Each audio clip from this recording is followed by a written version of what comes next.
โมตัสสะภะคะวะโตอะระหะโตสัมมาสัมพุทธัสสะนะโมตัสสะภะคะวะโตอะระหะโตสัมมาสัมพุทธัสสะนะโมตัสสะภะคะวะโตอะระหะโตสัมมาสัมพุทธัสสะพุทธังธัมมังสังฆังนะมัสสามิ Blessings. Good morning to you all. Ni hao. Very happy to be here at Vihara Bunraksa. A beautiful day. The rain is falling, so that brings a lot of refreshing air, moisture, cleans away some of the dust and things, the dirt, just as like when we have a bath, a shower, we clean away the sweat, the dirt from our bodies.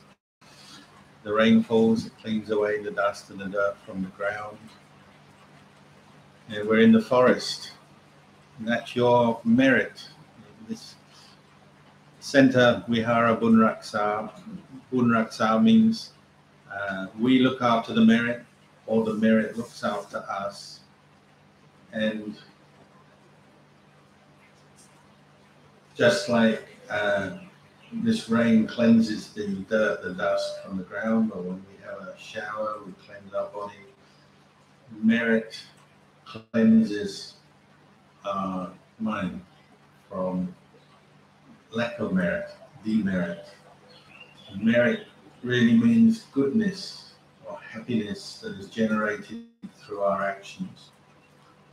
And demerit or lack of merit refers to the more negative, unwholesome states of mind and activities we get involved with in our life. And you can't have the two things together in the mind at the same time. So literally, the more merit you make, the less demerit or unwholesome dhammas you'll experience in your heart, your mind. One thing cancels the other out.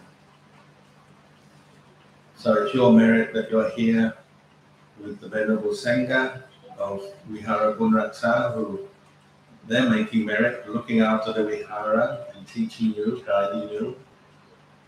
You're making merit by supporting the Vihara and practicing the Dhamma, coming here. You have the merit to have a beautiful forest setting so close to the city. This is quite special for you, so I'm very happy for you all. This is your merit. You have good enough health that you can come up here from time to time to practice Dhamma, make offerings.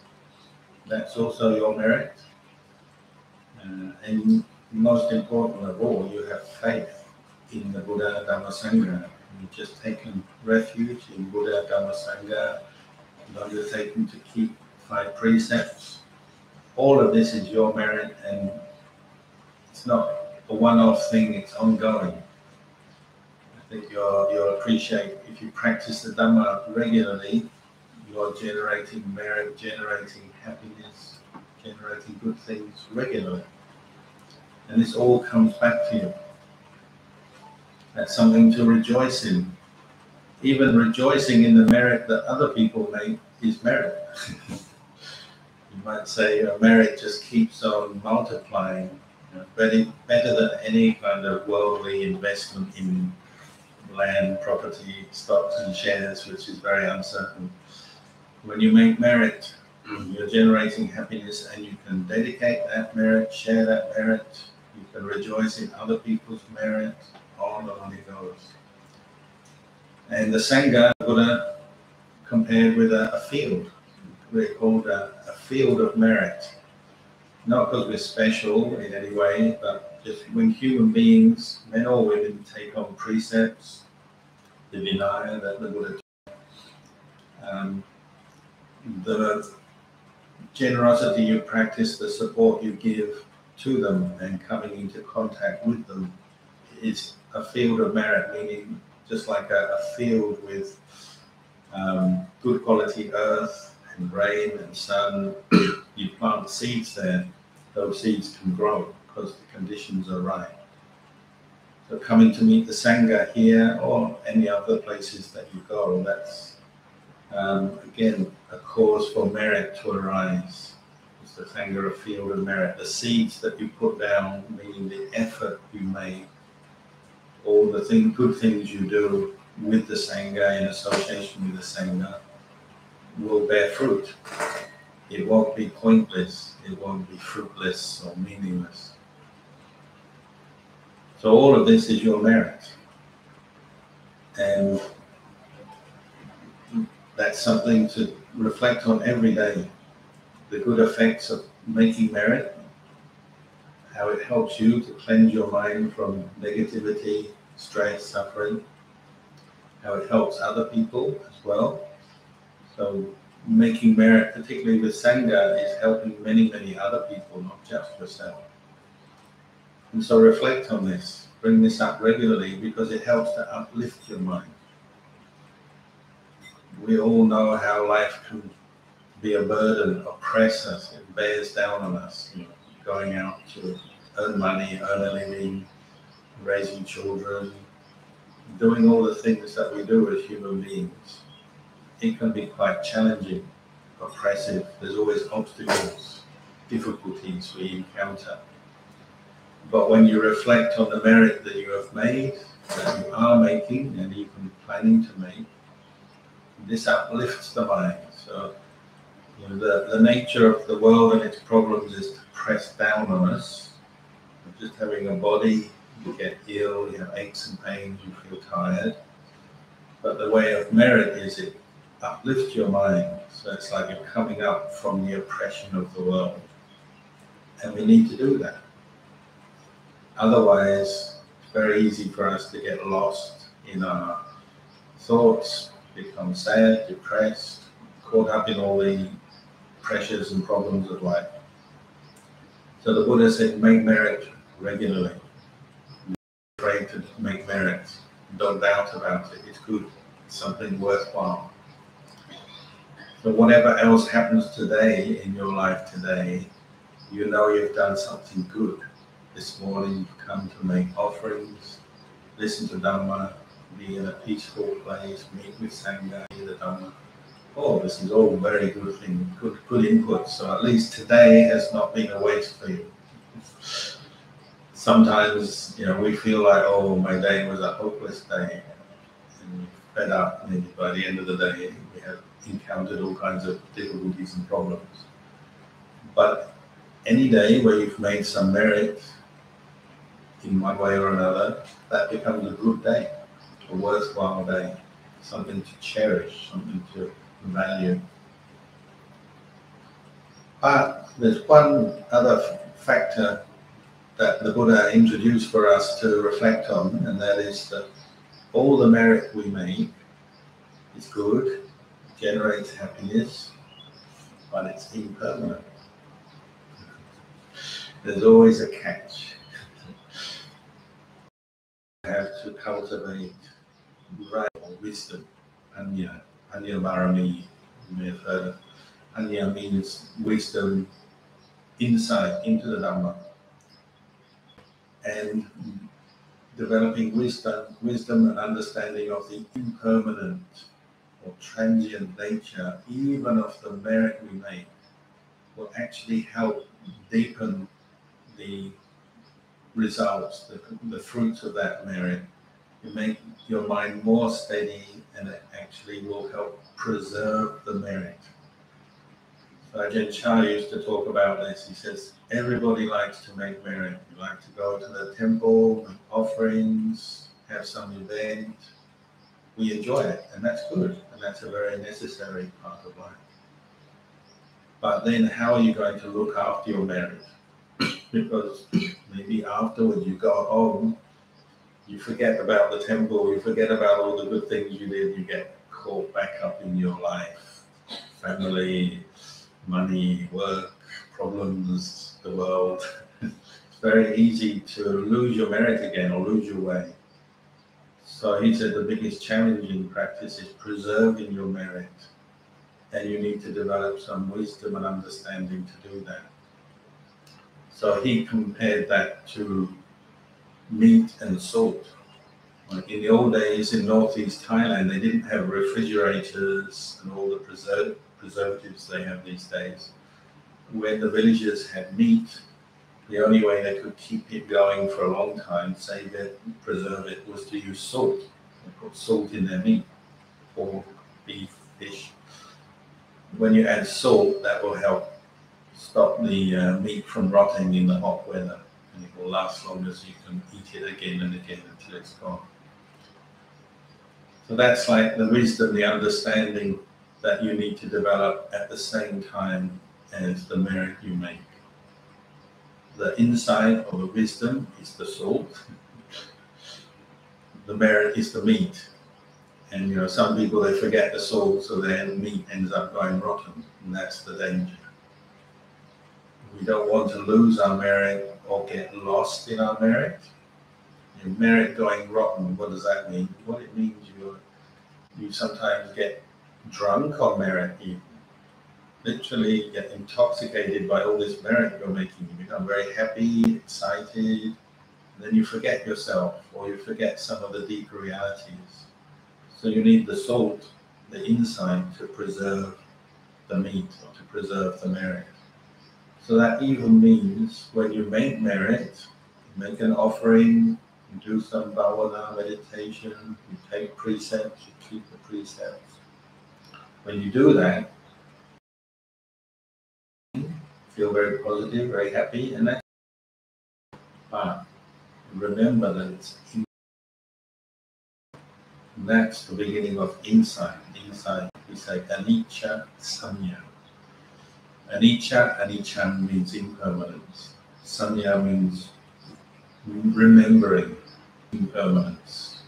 We also say perception, but really it means remembering the quality of impermanence. So it may be like Mum saying, don't forget the salt. Don't forget that everything is impermanent, everything can change. Another phrase Ajahn Chah would say, if somebody comes to the end of their life, you would say, oh, that's the end of their merit. It's not literally the complete and final end of merit, because we believe in rebirth. Maybe you can go on to another life to make more merit, but it's very uncertain, isn't it? After you die, who knows what's going to happen. So while you're alive, you have merit. When you get to the end of your life, your merit runs out. And monks will say this sometimes with a smile on their face. You visit an old sick monk and he'll say, oh, I'm coming to the end of my merit. And that's just the truth, isn't it? Your merit runs out when you come to the end of your life. Once you've passed away, you can't come here or go somewhere to make merit until your next rebirth somewhere. So merit is impermanent. Your opportunities to make merit are impermanent. Maybe one day this place may disappear. Just as a few years ago, this place didn't exist as a Buddhist monastery. Maybe one day in the future it may disappear. So not only do we disappear from the world, Buddhist monasteries, places where we make merit change, disappear. If you study history, you know sometimes a country or a whole region can be Buddhist, and then Buddhism disappears, and then maybe it comes back. Uncertain. So the opportunities to make merit can change and disappear. Our own health and body can disappear. Merit is a very uncertain thing. And that doesn't mean to say don't make merit because it's uncertain or temporary. It just means remember it's temporary. And how should you respond to that? Well, I'd say hurry up and make more merit while you have the chance. While you have access to the Dhamma, the good Dhamma, you have teachers, Sangha, people to guide you, lead you. Do it, make merit, support them. Join the meditation retreat or the event if there's a chance. Because it's not sure, not certain how much opportunity we'll have, how long our good health will last, how long there's an opportunity like this to come to a Buddhist temple or place to make merit. Don't waste it or don't squander it, you might say, because it's temporary. So when you have this anicca sanya, this perception of impermanence, or you remember that things can change, it brings up the energy that we are often lacking, because sometimes we get a bit lazy, complacent, we forget. Sometimes our mind becomes a little bit stodgy, like food. You cook food when it's fresh, it tends to be soft, liquidy, easy to eat, but you leave it for a while, it becomes stodgy, not very attractive. Our mind goes stodgy from time to time, so we have to remind ourselves to make more merit, hurry up and do it. How do we make merit? It begins as a thought, doesn't it? Maybe a few days ago or a while ago you had the thought, oh, there's monks coming to Bodhi Vihara, Buddharaksa Vihara. In a few days I should go, I want to listen to Dhamma, make some offerings. So it begins as a thought, doesn't it? But sometimes our thoughts just disappear from the mind very quickly. Thought, a meritorious thought, a thought with merit, is impermanent. So maybe you have the thought and then you get distracted, you forget. And then a week later you meet your friend and they say, oh, did you go to the Vihara and make offerings? Oh, I forgot. It can disappear on you. The thought to meditate can disappear, the thought to make an offering can disappear. Every aspect of merit is still impermanent. And you see that's reflected in your mind. Your thoughts change on you very quickly. Or maybe an obstacle arises. Maybe even you're coming here and the rain is very heavy. Like yesterday, heavy rain. We're wondering, are we going to make it up the hill? It can be an obstacle. Or your car breaks down, or you miss your flight, or something else happens. You have a health crisis. Or your boss rings you up and says, don't go to the temple, come and do your work. You don't get a day off today, that's cancelled. Life changes on you very quickly. So remember, merit is uncertain. You have the thought to make merit, but whether you actually carry it out in practice is another thing. Maybe you have the thought first and then you talk about it. You talk with your friends, you say, we'll go to Vihara Buddharaksa on Tuesday to make merit. And you talk about it. So you're really making a plan now. It gets a little bit more solid in your mind. It becomes something you're really going to do, and that's good. But then still the day comes and something else comes on. I can't go. I've got to look after my mom. I've got to go to work, do this, do that. So you thought it, you said it, but it didn't happen. The thought is still good, it's still got a little bit of power, a little bit of good karma to it, but it's weak. Because it's just a thought, it can come and go, it's impermanent. In the end, the only thing that really brings your merit to fruition is doing it, isn't it? Actually turning up today, you've completed the thought, the intention, the speech, and now finally the action. You're here. I can see you, you can see me. We're all witnesses that we're making merit today. So it's become concrete, real. That's very good, but still, you go home later today, you get distracted, you forget all about it. Or something, something else comes up in your life that puts you in a bad mood. You go home and someone says something you don't like, or you get some bad news, something's gone wrong in your life, something somewhere. All of them drain away very quickly. You also need the wisdom, the insight to support and drain away. He said, making merit is like having the jar with water. You have the rain, it won't take long, your jar will fill up, but then maybe there's a hole in your jar. So as quickly as you put the water in, there's this hole draining out. It's like when you lose track of your merit and you start getting caught up in the worldly thoughts again. Oh, never mind about making merit, let's watch our favorite soap opera. or let's go out partying or having food or fun, okay, but then you forget about all your merit, it disappears. Or probably the quickest way merit disappears is anger. In one thought of anger, all your previous accumulated merit disappears. When you're angry, your mind is not with merit anymore, is it? At that moment when you're angry with somebody or even yourself, all your merit disappears. That's not like a little hole in your jar. That's like someone got a sledgehammer and just destroyed your whole jar so it can't hold water anymore. And if you get really angry, it comes up and bursts up into your heart, and all the good qualities you've been developing and all the happiness disappears. Can be in 1 second, or at least in 1 minute, 1 period of time. It just disappears very quickly. And there's a danger also is that when you're angry, you can destroy things. You hurt people with your words, your actions. You hurt yourself.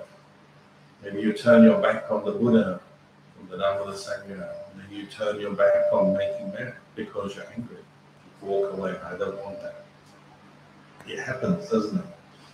So perhaps anger is the biggest test of our merit, certainly in the beginning of our practice. So they have a saying, one with merit loses their temper with difficulty. They don't easily get angry because they have merit and they look after their merit. So that's something to reflect on, isn't it? You go away from here today, you've made some merit, which is good, but you have to look after it, and it will look after you. Bunraksa, the name of this place, means looking after merit, but also merit looking after you. As you go away, you have to keep coming back, remember the merit, reflect on the merit, and say you do come into a situation where merit is tested. Somebody gives you a hard time, maybe you're driving your car and you've got a bad driver next to you, or you feel some pain, maybe you fall ill, or you have a small accident, you fall over in the rain, maybe you slip over. Can you preserve your merit in that situation when you're tested? Or do you just get angry, lose your patience, lose your merit? That's the challenge, isn't it? How to preserve your merit.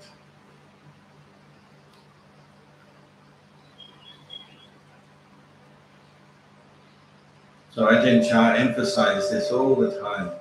He would say, cultivate right view, sammaditthi, reflect on the impermanence of things, to make you aware, to make you alert, careful.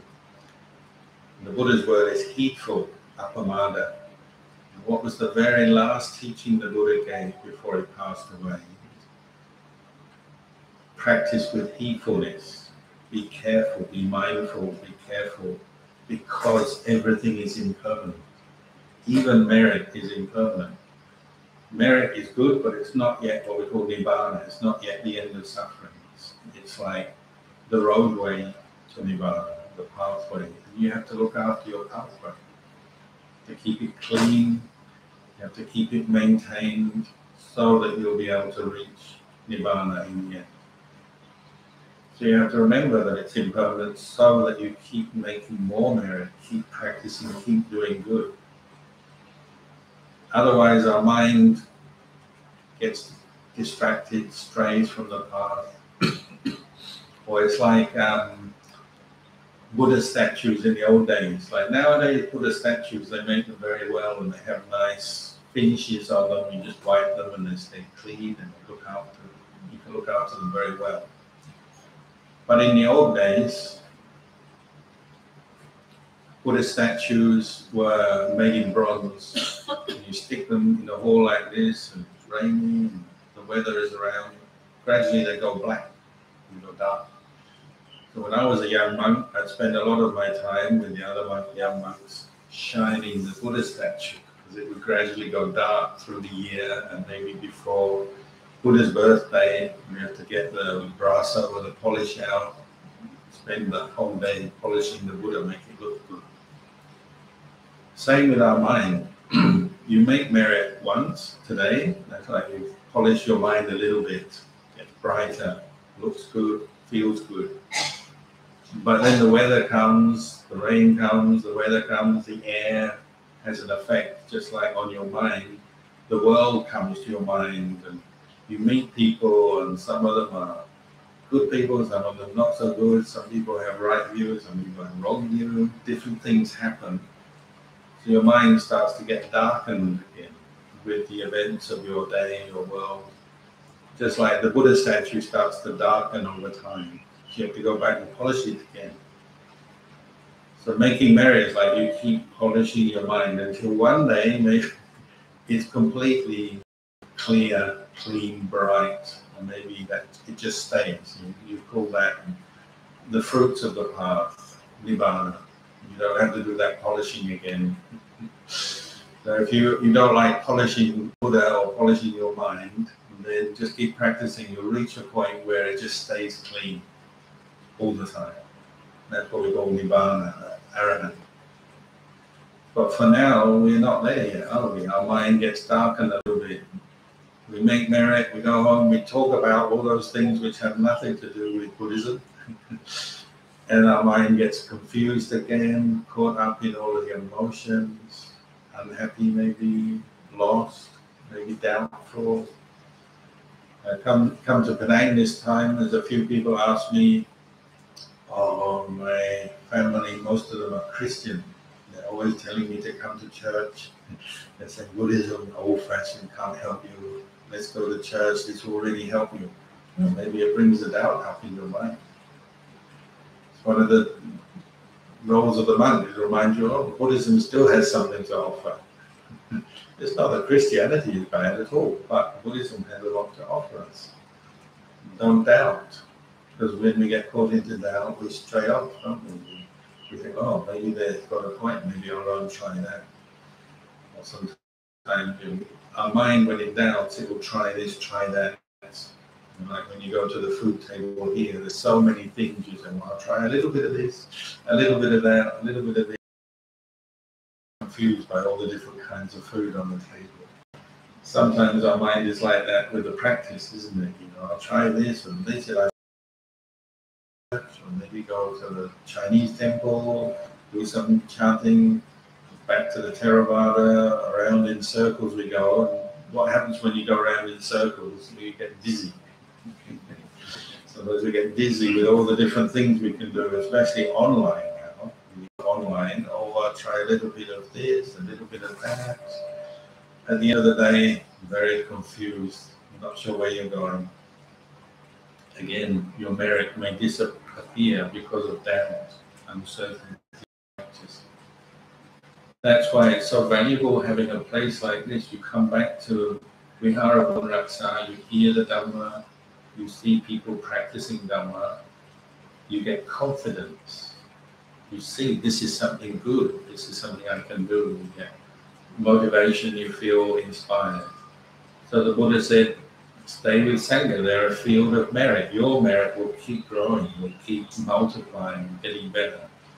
Just like your field or your garden, wherever you're growing something. Even if you only have a little window box.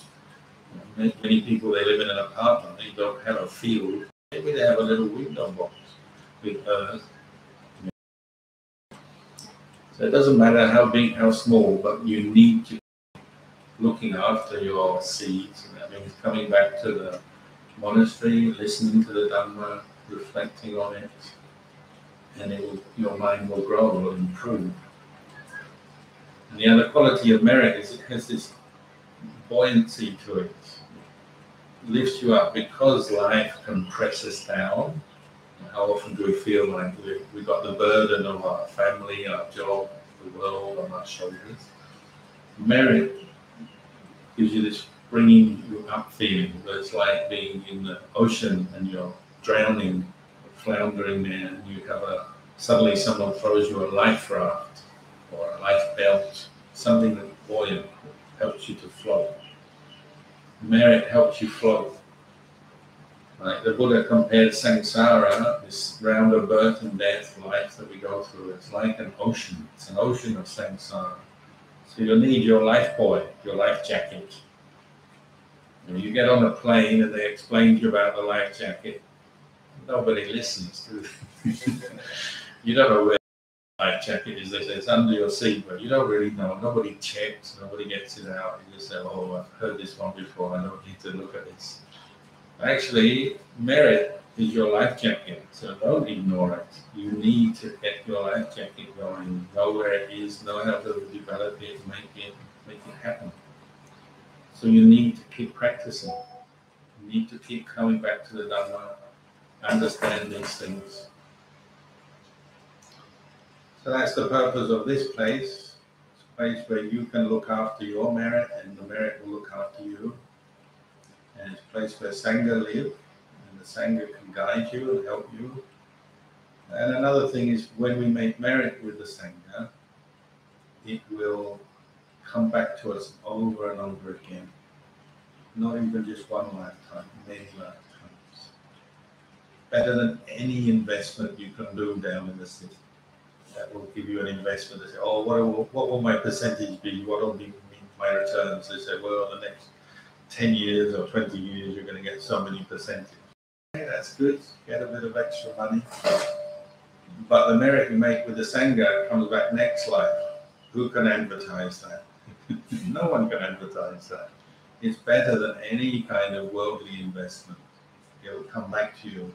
This life, next life, the future life, 7 lives, 100 lives. The fact you all have faith in Buddha in this life probably means you've made merit in a previous life. You long ago the Buddha lived 2,500 years ago, so that merit has come right through till today. That's better than any investment that they can offer you down in the city. This is going to help you for the future until you reach Nibbana. But that's the value of Sangha. Sangha are very rare in the world. There's not so many monks and nuns in the world. There are some, and it's growing, but not so many. So you have to stay close to Sangha, because they will give you the real teaching, they'll give you real guidance, good example, explanation of the teaching. This will help your merit to grow. And then the final thing is, in the moment we're giving a blessing. And when we give the blessing, you can dedicate the merit to your departed loved ones. The ones that you remember, your parents, grandparents, uncles, aunties, friends, but also ones you can't remember from previous lives or beings who have died that you've forgotten about. You can share your merit with all of them. So you've made merit today. You've brought food offerings, you've listened to the Dhamma, you've meditated, you've undertaken the 5 precepts. All of this is good merit. Not only do you gain from this, but you can share with loved ones as well. So when we chant the blessing, you close your eyes. If you want to think of one person you recently passed away and you want to share the merit with them, or just generally, all your relatives, friends, all beings, even beings you don't know, just beings that may be around, you can share the merit as we chant.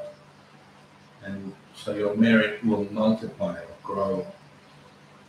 That's like if you've ever had the window pop in your house, you get a packet of seeds and you throw it down on the earth and you water it and nothing happens and you think, I wonder if anything will grow. And then in one day suddenly, boom, you get 100 seeds all coming up like that.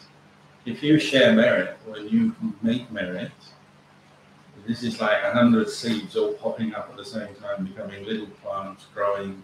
It will go in all directions and help many, many beings. You probably all know of Lungta Mahabua, one of the most famous meditation masters in Thailand.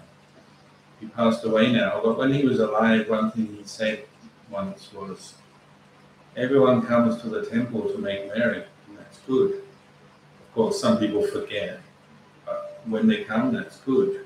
But sometimes they forget to share the merit that they make. They make an offering, they listen to the Dhamma, but they don't think of dedicating or sharing the merit with their departed loved ones.